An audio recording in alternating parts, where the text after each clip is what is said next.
gentlemen, may I direct your attention to something quite extraordinary? You're talking to two guys from Hialeah and West Kendall and one with a Raleigh Fingers mustache, so I think you're good. Ricky Vaughn style, baby. Yeah, exactly. Yeah. Well, Who flips their bat like that in a single? I'm here for A guy that's hitting 200, bro. Listen, you paid $5 for your ticket, even if you're sitting behind home plate. Skip gets paid the big bucks. He knows a little better than I do. And he's very handsome.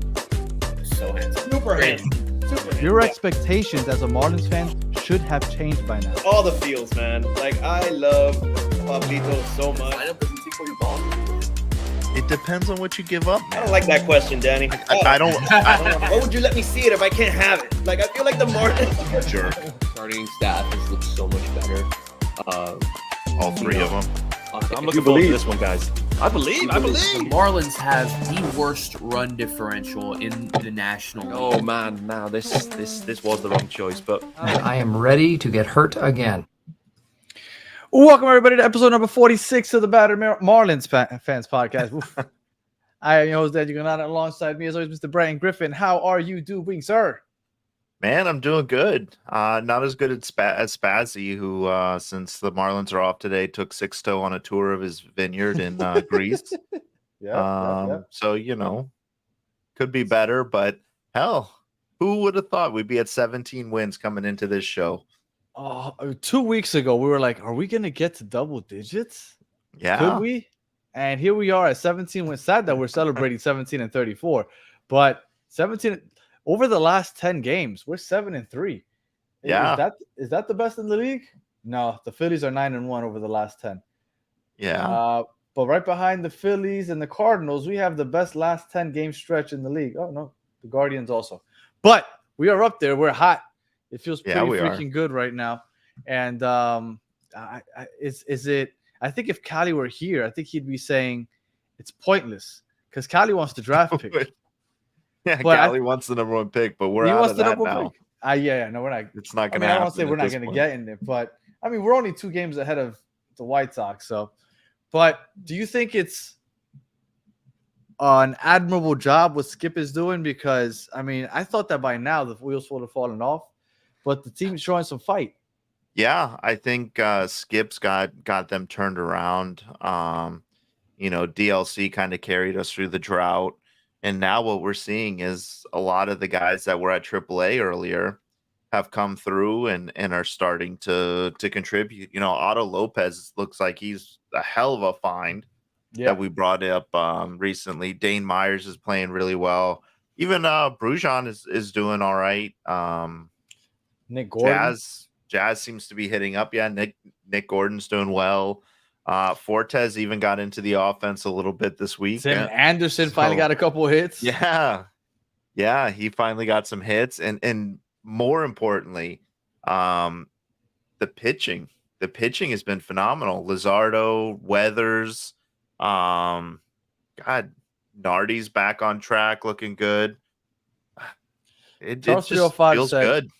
Charles 305 said Luzardo better relax before he gets traded. That's kind of what we want. Oh, though, he's right? gone. Because at this point, we're happy that we're getting to watch some decent baseball over the last 10 days or 10 games. But we understand this isn't a playoff team. No. At this point, you are rebuilding, basically. That's what you're doing. So, I mean, I think getting your value up is a good thing. I've seen a lot. I mean, if anybody subscribes to The Athletic, like they're always doing like their trade predictions and stuff. And Luzardo is high up on the list. Like Luzardo is, in my opinion, like that is the most likely person to say goodbye to before the deadline. Tanner Scott being number 2, which, by the way, I have heard that the Yankees are looking at Tanner Scott as like a setup man. That's what I've heard. That's what I've heard. And I've heard the Dodgers are looking at Scott and Luzardo both, which would be interesting. Well, over the last week, if we said maybe the Marlins can sweep the Mets, it'll feel great because we all hate the rich Mets. And we got close. We won the first 2. I thought that there was a chance there. Unfortunately, we couldn't pull it off. But it's nice to see that the money doesn't make a difference for the Mets. And then we play against the NL Central leading Brewers, and we should have taken 3 from them. Yeah, we absolutely should have if it wasn't for your boy Puck. Yeah, Puck kind of screwing it up for us in the was it In the the eighth. seventh? I think he felt it's the eighth. I think he gave Yeah, 3 in the eighth. yeah. If it wasn't for that, yeah, we would have swept the Brewers. We'd be at 18-34, and me and you'd probably be talking playoffs. Just Well, I kidding. did want but to. yeah. No, absolutely not. Yeah, you're right. But I do want to mention one thing. What got the Marlins was the rough start. Obviously, being 17 games under 500, and at one point, I don't know how bad it was. Was it like it was over 20 games under 500 at one point? I can't remember, Yeah. but I believe so, right? Yep. Now, the thing that sucks is that you started out the gate this way, so that's why it stands out. But last year, they had a huge slump like this also. I don't know if you remember. Season, yeah. Right, literally the game after the All-Star break, I think they started an 8 or 9 game losing streak. It just fell apart. The first 22 games after the All-Star break, they went 5-17. They were 12 games under 500. Now, it was in the middle of the season. They had built a nice cushion. They still managed to make the playoffs. It's a lot harder when you start the season that way. They could try to right the ship, but they have to have a lot more 7-3 runs to catch up. And I think that obviously we have no hope. At least I think we have no hope. But that's what makes it look even worse is that they got out of the blocks so slow. Yeah, I really don't like anybody who says they're expecting this team to make a comeback and make the playoffs is on something. I don't know. But I'm just glad we're seeing competitive games. I'm glad we're actually seeing good baseball. One thing that we haven't seen in this stretch is those boneheaded plays, whether it be Jesus Sanchez not realizing base running. There was his base running errors or his throwing errors. It's at least entertaining to watch. I would say it's worth tuning in, especially, and it's going to sound weird, but especially on Ryan Weathers starts. He's the first he's starting to look like his dad pitching for the Fish. He's doing all right. Yeah, Charles, I think we all were. We were all expecting to be at 500. Yeah, we were more or less thinking that we could float around that number. I was hoping for 81. I would have been good. That was what I thought. And then, it keeps September interesting because you're like, oh, you go on a 6-7 game winning streak. All of a sudden, you're looking in the playoff spot. Yeah. It really sucks the way it ended up. It does. It absolutely does. But I think we're getting healthy. Burger's back. We're gonna have pretty healthy rotation. But Burgers sucked this year so far. Yeah, he got hot right before he got injured. So, I don't know. We'll see what happens with that. I think he's a good player. He'll bounce back. One person I'm excited about who is back from injury is Xavier Edwards. He is back playing in AAA after missing a month and a half with this foot infection. So I don't think we'll see him up with the big league team right away, but I would keep an eye on him. Griffin Conine just hit a grand slam today. He's tearing it up at AAA. I think we'll see him before too long. Might be a guy we call up because I think DLC probably out of here too. Well, I was about to say, but we have to wait for people to get moved out of the team before we start seeing these guys come up. Yeah, absolutely. And I was looking at, I forget who tweeted it out. It was someone in the Marlins community, and they made an interesting point. They said, I don't know if it's going to be a rebuild this year or a pivot. And I feel like with the way the team's playing, I could see it being a pivot. I could see us just trading away some pieces, bring in some prospects, and hope you can be more competitive next year. I could see it. Okay, so let's play that game. What would you rather do in those two scenarios? I'm in the ballpark of blow it up. I would pivot it. I would pivot if we could. The reason being is because you've got Berger who's controllable for a while. Bell probably won't be here after this year. And I want to see Sandy experience winning here because Sandy didn't even get to participate in the playoffs. He was injured. He didn't get to make a playoff start. I would love to see him be able to do that. How old is Sandy? It feels like he's a lot older than he is, but I think he's 28. He is 28. Yep, Yeah. 29 at the end of the season. Yeah, It feels like he's been. I mean, he's been with us forever. Like he's been in the big leagues for a while. Like, you know, I want to see him get to at least experience winning here. Yeah, Jeremy Dorsett brought up a good point. Tim Anderson definitely won't be back next year. Oh no, No matter what he does, he no, won't be absolutely back. not. I think Otto Lopez, Brujan are going to be candidates for that position. We'll also probably see, like I said, Edwards. He's going to be our second baseman as soon as he's healthy, in my opinion. So I think I can definitely see us pivoting, and if it doesn't work next year, then blow it up. But if you have Sandy and Yuri on your payroll, because realistically, no one's trading for Sandy this year. No, They want to see him come back. and I don't think the Marlins will trade him right now. No, I don't think so, and I don't think Eddie Cabrera is going to get the kind of attention that the Marlins would want to get like a good return back on. So I think if you trade Luzardo, you trade Tanner Scott, who's going to be a free agent at the end of the year anyway, and you trade a guy like DLC, and then you have some flexibility in the payroll to bring in some free agents. But more importantly, you're getting some prospects back in turn to replenish that farm system, but also kind of keeping an eye on the present, because we do have some prospects who can be big league ready. And when you have like a guy like you've got Yuri, Sandy, Brax will be back, Eddie will be back, Max Meyer next year will unless we get some crazy trade offer, he'll be back in the rotation. I expect to see him probably as like our number 3 starter, if not higher, with how he's performed. Plus, then you have a guy like Trevor Rogers. And then on top of that, you have to look at maybe a year after that, you've got guys like Noble Meyer and Tom White who are going to be big league pitchers. They're Did showing you mention good Yuri promise. in there? Yeah, Yuri is the number 2 for And sure. Ryan Weathers.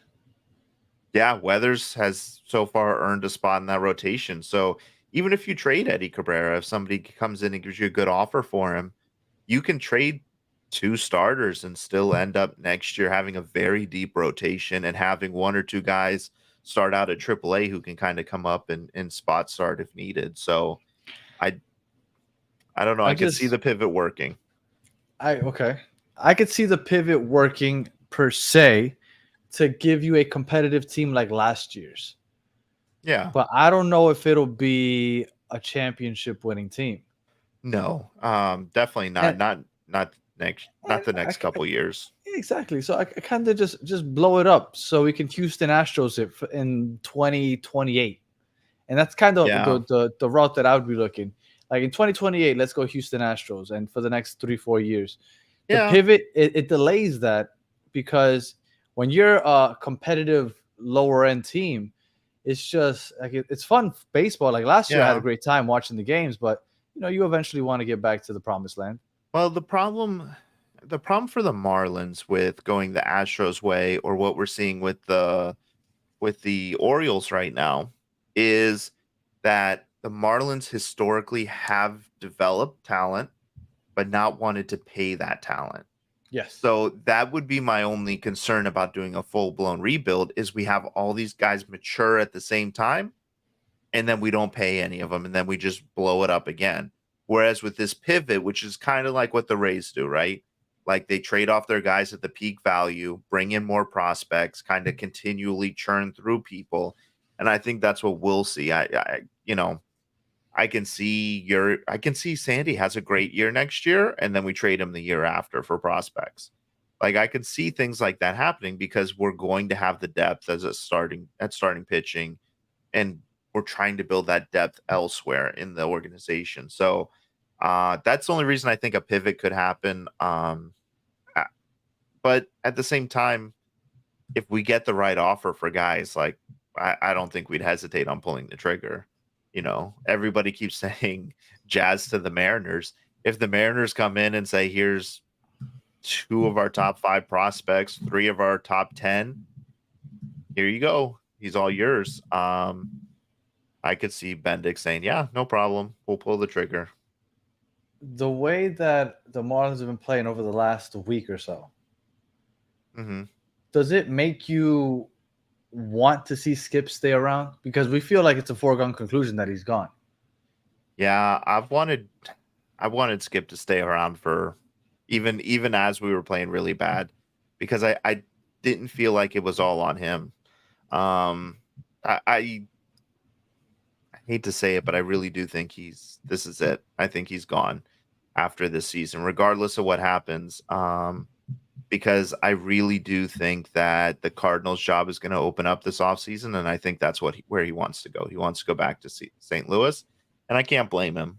I don't know that I'd want to manage here, given the chance. I 100% I could understand why somebody wouldn't want to manage here because, I mean, the limited resources, it's got to be rough to succeed. All right, so kind of piggybacking off of that, we were talking in our group chat yesterday, and I told you I wanted to bring it up today. There was a list put out by Bleacher Report about the 10 most depressed fan bases in the league so far. And I thought this was interesting because I thought it was odd that we would be all the way down at 7. Out of the top teams, correct me if I'm wrong, are we not the only playoff team that is in that top 7 at least? I don't believe the A's made it. No, so the A's didn't make it. Angels didn't make it. Yeah. So I felt like, if anything, maybe not the A's, because I understand they're moving to a completely different state. Okay, they're number 1. They got it. But should we not be in the top 3? Because I know I sure feel like we're the most one of the most battered fan bases. So I get the Angels being number 2 because you have arguably probably the best player doing anything with him. Well, but the thing is like you have the best player in baseball, and then last year you had the best 2. You had the top, at least 2 of the top 5 best players in the league on your team, and you weren't able to do anything. Even when you emptied your farm system at the deadline to bring in people to try and make the playoffs and convince Ohtani to stay there. So I get that. Historically, the fans there also have hated their owner, Art Moreno. They've hated him. So I get that. White Sox, I feel them right now. Like this is their second season in a row that's just been crap. They had over 100 losses last year. Yeah, and they're probably going to do that again this year, with no hope of. There's not like their farm system isn't great. Like they have no big prospects that can come up and like be like, oh yeah, at least we're building. Like there really is very little hope for the White Sox, in my opinion. I'm a little surprised that the Rockies are there. I get that the team's not playing great, but historically, like that ownership group and that the team in general has done a fantastic job of taking care of their fans. A great job of keeping the history of the team alive while moving forward. I mean, they historically haven't won much, so I kind of get it. And for those listening on audio, the list, I just realized that we have some people listening on audio. Yeah. The list is number 1 A's, number 2 Angels, number 3 White Sox, 4 Rockies, 5 Pirates, 6 Mets, 7 Marlins, 8 Tigers, 9 Reds, and 10 Blue Jays. The Blue Jays are the only other team outside the Marlins that made the playoffs last season that are on this list. And the Pirates, like they have probably the most exciting pitching prospect to come up since Yuri, but even maybe before then. And they're already talking about should they trade him to get in more prospects because they're never going to win anything with him. So I get that. And then the Mets are going to Mets, right? Like, I mean, they have one of the highest payrolls, and look how horrible they are. Yeah, they just lost 2 out of 3 to us. So, life shit. Well, I just thought that it was interesting, this list, because, I mean, we made the playoffs last year. Yeah. And the way we started, I felt like, look, if you're going just based off of that, outside of the fact that we've been horrible for the last 20 years. Yeah. But just based off of that, we were a playoff team last year. to have the start we had this year, I thought it was interesting that they would put us all the way at 7th. I felt like we are far and away number 2. I'll give it to the A's. But all the other teams are used to not making the playoffs. They're used to being horrible. They were horrible last year. They're horrible again this year. Yeah, but to be fair, we're kind of used to being treated like. But did we not have high hopes after last season? We did for on the field, absolutely. But I would guess they're probably taking into consideration off the field things too. Yeah. Which is why the A's are first. But we're used to having owners who don't invest, who just sell off the team.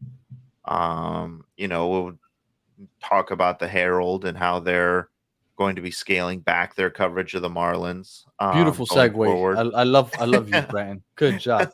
So let's talk about that. What do you think about the whole scaling back for the Herald? Because I was surprised. Surprised just because the Herald, the fact that it's a newspaper and it's talking about not getting enough engagement. I mean, you're a newspaper. I don't care if you've gone online. Nobody uses the newspapers anymore. Yeah. So I thought it was kind of funny. But regardless, just not getting enough engagement because you are the Marlins. What do you think about the fact that we're going to get even less media coverage outside of you got to follow Fish on First. You got to follow Locked On Marlins with Peter Pratt. Like that. Those are our go-tos now because, I mean, what else are you going to use? Well, and I mean, to be fair, my favorite part about the Herald's coverage was always, Craig Mish. Yeah. We'll be honest. We've had him on the show. DJ Mercury. I think, he's fantastic, and not seeing him writing every day, every week for the Fish is going to suck. I'm sure he'll continue his being on Twitter because he's awesome on Twitter, but that's going to suck. I grew up reading box scores for the Marlins out of the Herald. So I hate it, but I get it. Yeah. And I get it. Like, I'm not going to sit here and pretend like, I'm paying the Herald. I'm not paying for the Herald anymore, for my Marlins coverage. Honestly, I've subscribed to Fish on First. I pay them monthly, and I feel like I get a lot more in-depth coverage from them than I would from 100% newspaper. So I think this is a great opportunity to kind of showcase the community and the things Fish on First are doing. Peter Pratt, Locked On Marlins, like that can only get bigger, and it should get bigger because I don't think our community gets enough credit for the content that they're putting out, because a lot of fan bases don't have content creators like we do. And I feel like for such a battered franchise, right? Like we have a plethora of talent that's putting stuff out there. And you can see it on Twitter, there's guys putting stuff out, and it's good stuff. And so hopefully it just brings awareness to them. The thing is, and I agree. I think, the heck was that? I agree, but I think that this fan base I get it. Let me just start with that. I get what the Herald is doing, because we were in the middle of a playoff race last year, and we would go to the stadium and we'd be like, why is this 3/4 empty? Like, and it's like mid-September, like you have a chance at the playoffs and it's almost empty. Like, so I get it, because you don't get enough engagement, but it does suck, because for those of us that are into the sport and into the Marlins, even when they're playing poorly, it's a rough go for us. But like you said, luckily it's going to help make Fish on First stand out. Peter Pratt, Locked On Marlins stand out. Yeah. Battered Marlins fans, we're still here kicking it at least once a week, even if it's just the two of us for now. So don't worry, we'll get a good story from Spazzy when he gets back from Greece with Sixto. Yeah, for sure. As Spazzy likes to say, Sixto makes his toes curl. Take that with how you will. How you want it, yeah. And then one other thing that happened over the weekend, and it was odd, and then I found out that they went back on it. Kind of think that they heard the backlash. Did you hear that they took out Luis Arraez? I'm already thinking battered herons. Luis Arraez cycle display in the museum, and then it got around on Twitter. Next thing you know, it's back. They said it was a mistake. Do you believe it was a mistake? I don't need to go there. Do you? You got the Topps card. Nice. Nice. Yeah. Do you think it was a real mistake, or do you think they heard the backlash on Martin's Twitter? No, And they I said, you think know they what, let's heard put the it back. backlash. And to be fair, I haven't been to the museum this year. I've seen the pictures from like guys like historians been putting out. The guys on Fish on First have been putting stuff out. The museum's basically empty. They took out all those cool TVs that were showing highlights and stuff. And I think an historian had posted, and that's kind of why I brought it up with the Rockies. Like Marlins historian, by the way, in Yeah. case anybody's not following him, Marlins historian. Sorry. Yeah. Marlins historian. He's been on the show. Great content. He's also Panthers historian. So check him out there because he does some good stuff there. As Danny's repping a Rangers jersey for audio only listeners. But yeah, like he showcased it. Like the Rockies, even though like the Rockies don't have the history that we do, but No. they've got banners everywhere in the concourses for every little thing. They've got trophies on display, jerseys from all their like, you know, that guy like Matt Holliday with the Silver Slugger Award, they have his jersey, they have the award, like they have all those things there that fans can go and feel the history of the team. And I felt like last year we got that with the museum, and we were making the right steps because you pair that with like the bobblehead thing, and like it's a cool vibe. But now the museum is like a shell of itself. There's nothing in the concourses that would tell you that we've won 2 World Series, that we've had, you know, celebrating Luis Castillo's hitting streak or You know or what's funny? anything like that. The thing is, that's a Marlins specific stadium. They should Yeah. be filtered. Like there should be murals of players all over the place. Yeah. And We you know should what I see? And I don't hate on it because I know I get hate for this. I'm a Jets fan. You know what I see when I go over there? They have a huge like picture of the Jets celebrating the Super Bowl III victory in Lone Depot Park. Now, don't get me wrong, as a Jets fan, I think it's really cool. But I understand that this is in New York. Why on earth would you be displaying this? I get that it's kind of a way to commemorate the Orange Bowl. Yeah. But commemorate the Canes that won it those 5 years over there. Like, why are you commemorating the Jets in this? Like, there's so many opportunities that need to be taken advantage of, and they're just pooping the bed. You're promoting the Jets. Yeah, like it makes absolutely no sense. sad. How dense are you? It's so sad. And the thing that kills me too is like we don't have any retired numbers. Like, how do we only have like 42 as our retired number? Like, okay, who would be number one? Like, let's say we talk to Bendix. This is This is the first thing you got to do. Ooh. We're gonna retire our first number here. You're gonna make it a big event. You're gonna make it on a Wednesday night where the attendance is the lowest against I don't know, the Colorado Rockies. Who are we retiring first? First, ooh, I know who I think. I would go, and I just mentioned his name, Luis Castillo. Okay, I would retire his number first. First, you probably have to go with like a star-studded name. I'd say Miggy. Jeremy just called it out. Miggy. I would retire his number and D-Train. I was gonna go the only person that has both rings, Mr. Marlin. That's it. That's who you know I love Mr. Marlin. You know I love Conine. I think he should absolutely have his number retired. I mean, listen, Cabrera, D-Train. Now, which number though? Conine. Oh, that's a good point. I would retire the 18 for Conine. Yeah. Oh, look, see, Jeremy and me are on the same path right there. 18 and 19. Okay, Jeremy wants both. I would go Conine. Yeah, Conine would be the logical choice. I mean, we've had so many great players, right? Like the problem is they just haven't stayed long enough. But you could. I think you could definitely like Luis Castillo is one of our underrated players of Juan Pierre. The franchise. Juan Pierre. Like, there's a couple players that you like, but they you pull at your heartstrings. You could make the argument for Hanley. Hanley had his best years of his career with us, I think. What about Josh Beckett with that 2003 playoff run? Beckett, God, you could say Beckett. What about Steve Bartman? Oh, Bartman, you should retire it. Something 100%. For him. I don't know. Yeah. But there's just so many good players. Like I think Sandy regardless of what happens with the rest of his career, when he retires, like I think that should be a number we retire.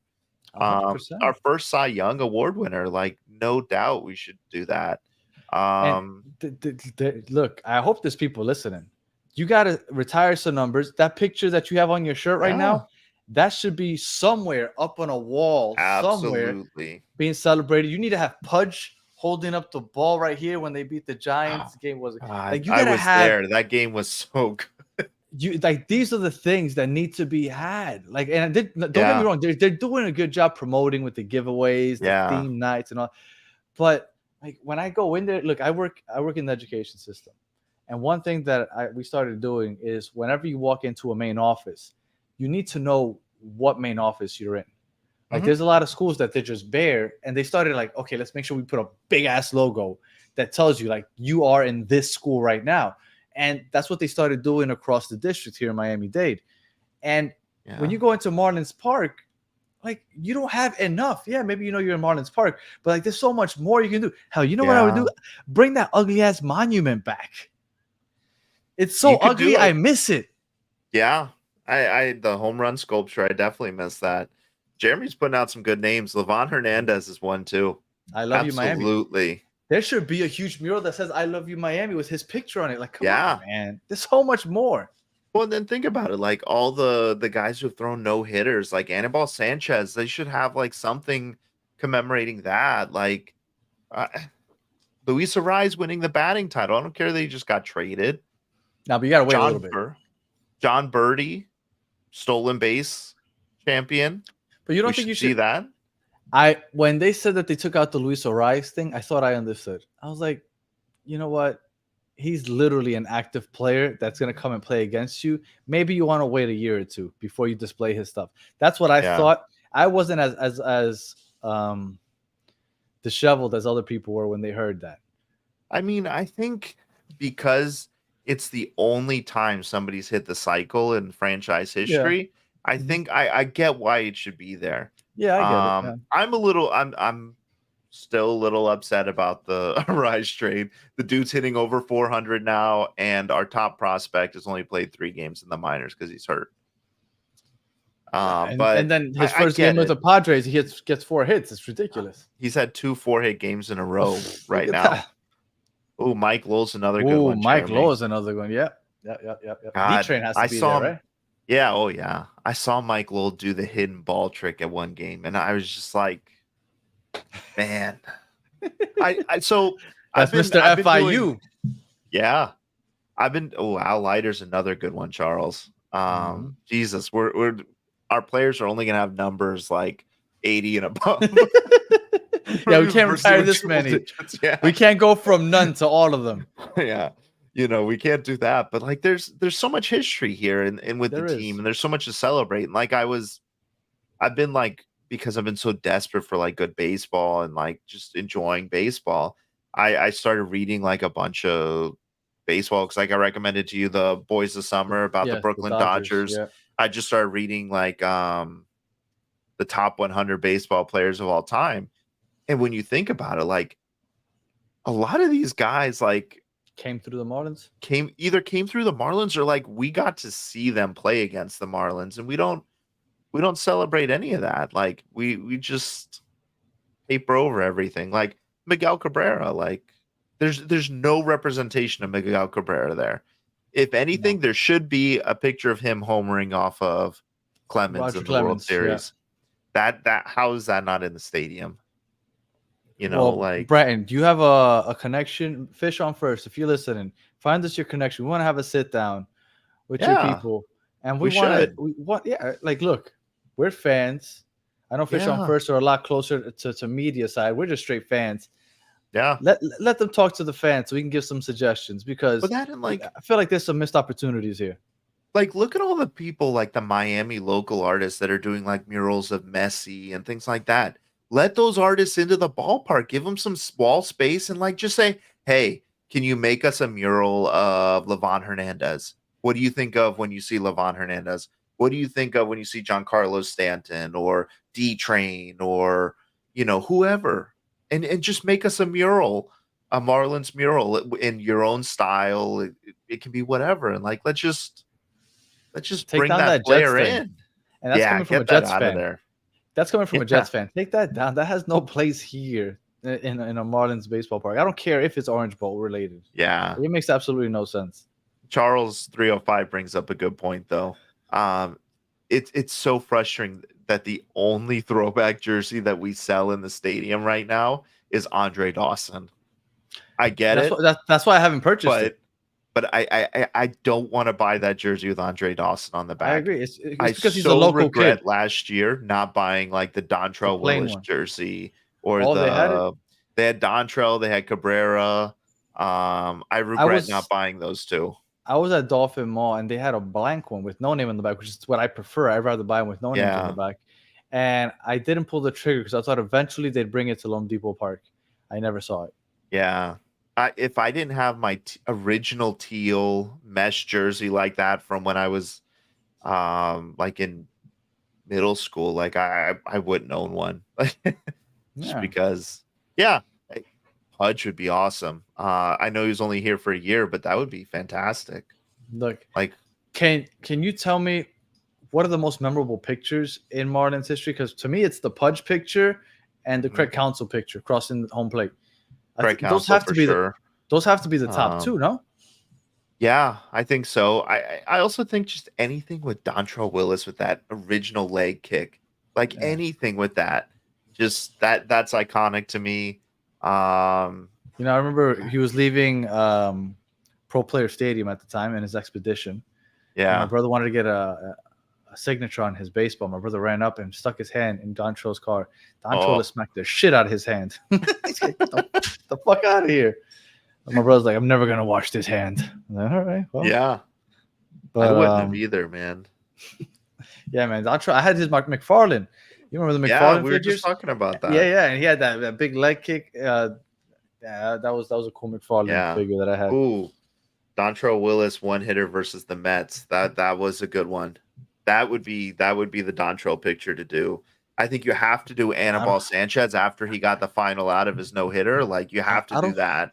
I don't remember Dontrell's that still image of him getting that one hit against the Mets off the top of my head. I can't remember that image. Yeah.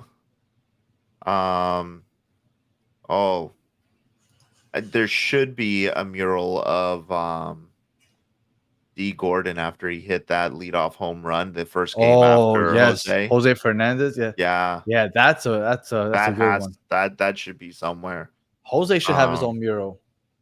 He should. And if we don't want to retire numbers, I think we should have statues.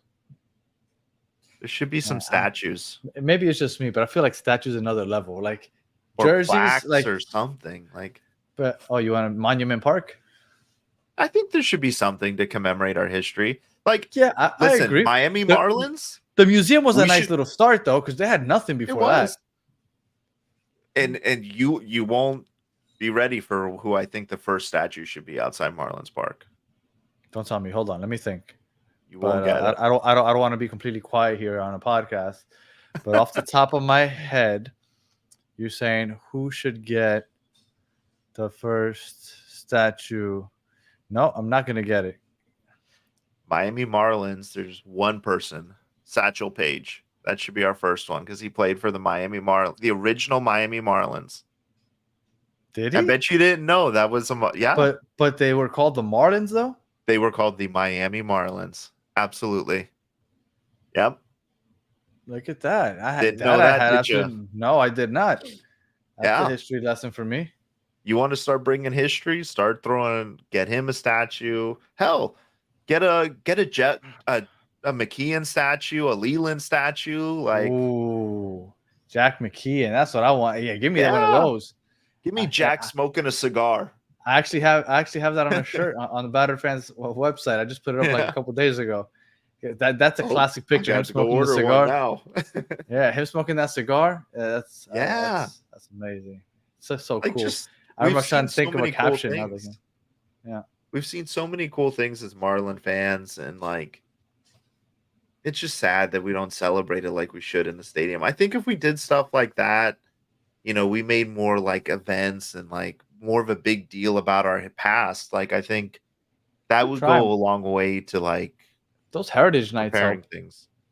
They do. I like those. I think those are cool. I know Callie hated the Cuba jersey that they did, but I thought it was nice. I thought it was cool.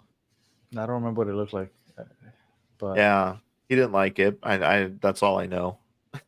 I thought it was cool. I like that they're doing that. Like they're doing the soccer jersey giveaway. They've done the crossovers with the Heat. I don't know if they've done one with the Panthers yet, but I'm surprised that hasn't happened. But you know, I just think we have such a great history and we don't tap into it enough. We tried last year with the museum and then the Teal Fridays, and then this year it's gone. but I think maybe with the exception of maybe one or two, every game I went to last year was on a Friday. Yeah. I might have gone to one Saturday I game. try to go but to Friday and Sunday. Those are the 2 games, 2 weeks I'll I go. used I love the throwback to Teal Fridays. I would make sure I went out on Fridays for those. So I've been watching some stuff and I've been looking and researching. I really do think the Marlins can change their uniforms next year, and I do think we're bringing the teal back. Don't get me excited. The other thing that I think is coming, because if you go on fanatics.com, which is why I ordered me one of these. I still need one of those. Our City Connect jerseys can change, and I think they are going to change. Every 2 years, though, no? We've had this longer than 2 years. No, but isn't it that the timeline on which they could change the City Connect? By the way, I hate the Mets, but I love their City Dodgers Connect. changed theirs like after 1 year, and it was terrible what they did. But yeah, the Mets City Connect hat is really cool. Yeah, with the Queens Bridge on it. Like, I hate the Mets, but when I saw that, my cousin started showing me that. I was like, oh, that's pretty dope. If I was a Mets fan, I'd be all over that. Yeah, But, I think we're gonna see new City Connect, and I think we're gonna see new actual uniforms next year. And Charles 305 say marketing person needs to be asked a few questions. Are they really Marlins fans or just some girl guy? Charles, I think the marketing team is fantastic. I think they've done a much better job. Yeah. Actually, one of my friends just started working for that department, and I was trying to hustle him into getting me one of those jackets because I couldn't get it into the game last week. But he could. But yeah, and he was telling me, man, that his boss is really pushing things through. And I think they're doing a pretty good job. Could they do better? Yes. Yeah. But that doesn't take away from the fact that they are doing a good job. Yeah. I also think they would be better. You would think that all the promotions they're doing and things like that are better if the product on the field was better. Well, 100%. I think it suffers. They don't have a lot to work with, so I think they're doing great. Could you imagine them doing all the stuff they're doing this year with a team like last year? Yeah. And in the summertime, I don't know if you remember, because the Heat and the Panthers both made it to the finals last year, and Miami sports was hot. And then as soon as both those seasons were over, people were like starving for sports. And they were coming to the Marlins. Yeah, they were going to the Marlins. The Marlins were winning. And what sucked was they all started showing up and then we had the All-Star break, and then that losing streak killed everything. And then everybody stopped showing up again. But there was a nice chunk of June, late June, early July, where like you would go to the park and it was a lot of people there. Then the All-Star break hit. You lose 8 or 9 in a row, and I believe it was all on the road. So by the time they came back, ghost town. But you remember the other thing I noticed is like last year during F1 week, you remember we had like a couple of the F1 drivers come and throw out the first pitch? No, I didn't see any of that this year. I didn't see any F1 drivers throwing out first pitches. No, I didn't remember that. We did have Neymar throwing out a first pitch. Was it the first game of the season? I think it was, yeah. I was there. You were there. You were there. I think that might have been the first game of the season. I know Busquets I was there for has sure. thrown out a first pitch. Yeah. Both seasons. He did one this year and last year. I don't know. Yeah, they're trying. I give it to them. Yeah, they're trying. They're working with what they got. But, I think if we're going to be shit, at least let us be shit in teal. 100%. At least you'll sell more merchandise. Yeah. All right. So I guess we could wrap this thing up with a couple of predictions. Here we got the Marlins. They are visiting Arizona to play against the Diamondbacks for 3 games, and then they go to San Diego to play the Padres. Just for those of you that are wondering, the Diamondbacks are 4th place in the National League West with a record of 24-26. And in their last 10 games, they're 6-4. And the Padres are 2nd in the NL West with the record of 27-26. And the last 10 games, they are 5-5. So, how are we feeling about the next 6 games before we come and record next week on Thursday? I'm gonna be optimistic, and I say we take 2 out of 3 from the Diamondbacks. Chris, thank you. I put a lot of work into it. You put his wall to shame, I promise you. Oh, I got something else I'm gonna add to the wall next week, so stay tuned. Okay. But yeah, at Padres, I want so bad to go out there and sweep them, just to say, arise, we don't miss you. Yeah, arise, that's right. Yeah, but I think they're only a 500. It's really like, I don't think either team is like world beaters. Correct. But they're looking at us as the get right series, though. They are. They absolutely are. I'll say we take 1 out of 3 against the Padres. So come back go 500 for the road trip. I'd be happy with that. Thank you for joining us, Jeremy. Thanks, Jeremy. Yeah, I can see us go 3-3, but I really want to start creeping closer to the Mets, honestly, if I'm being completely honest with you. Yeah. The Mets over the last 10 games, remember I told you, for me, it's a season within a season. For me, it's now catch the Mets. Over the last 10 games, we are 7-3, and the Mets are 2-8. So with that being said, I think we go 4-2 over the next 6. I say we take 2 from the Diamondbacks, 2 from the Padres, and then we go to 21-36 and just inch that much closer to the Mets, because before the season ends, I want to be able to talk shit to all my cousins who are Mets fans. I want that for you. What I'm hoping. Yes, that's what I'm hoping for. All right, Brett, and it was a fun show. Yeah, I love talking some fun conversations with history of the Marlins. Any final words there, sir? Not a lot. Hopefully you guys can stay up this Memorial Day weekend and watch some games. Mitch, I've been on and I will be on anytime. Yeah, he's been a guest on before. We had a nice back and forth about the U.S. Open Cup when that decision was it earlier this year, right? Yeah, it was last season, wasn't it? I don't remember when, but yes. No, I think it was like January or something. Yeah. Yeah. So yeah, Brandon's been on. Yeah, he also does an Inter Miami show, Mitch. If you want to catch that, him and Mike do a great job. Yeah. Inter Miami show. Yeah. Thank you. Yeah, Danny is our biggest fan. Yeah, I do watch the show. Yeah, for the Marlins, just try and catch some of the games. Let's hope we can shove Ariza's face in it. Even though I love the guy, I want to see him regret leaving. Even though it wasn't his choice. I know. I want Ariza to go like 0 for 12 in the series or something. I need something. Bring it back to week 1 with the season. Yeah. And Charles, thanks. Thanks, Charles. Appreciate you, Charles. Appreciate that. All right. There you go, Mitch. Yeah, so support those guys. They do a great job. All right.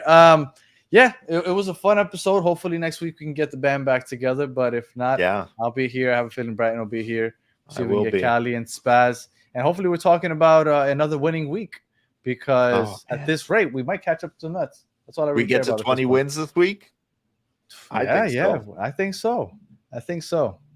Look, we're having. If you eliminate the first, eliminate the first like 30 games of the season, and we're one of the best teams in the league. Yeah. Yeah. I mean, it is what it is. It's true. Yeah. All right. If you are listening on audio, we appreciate you listening all the way to the end. Please leave us 5 stars, comment, review, all that other good stuff. If you're watching on YouTube, thank you for watching all the way to the end. Please like, subscribe, share, tell your friends. And for those of you that joined the chat, we appreciate you. It was fun talking old Marlins players, Marlins moment, and all the other fun good stuff. So if the season takes another dip, we can still count on those conversations. So it's still fun. So we enjoyed it. Hope you enjoyed it. And we'll be back next Thursday. So until the next one, have a good one.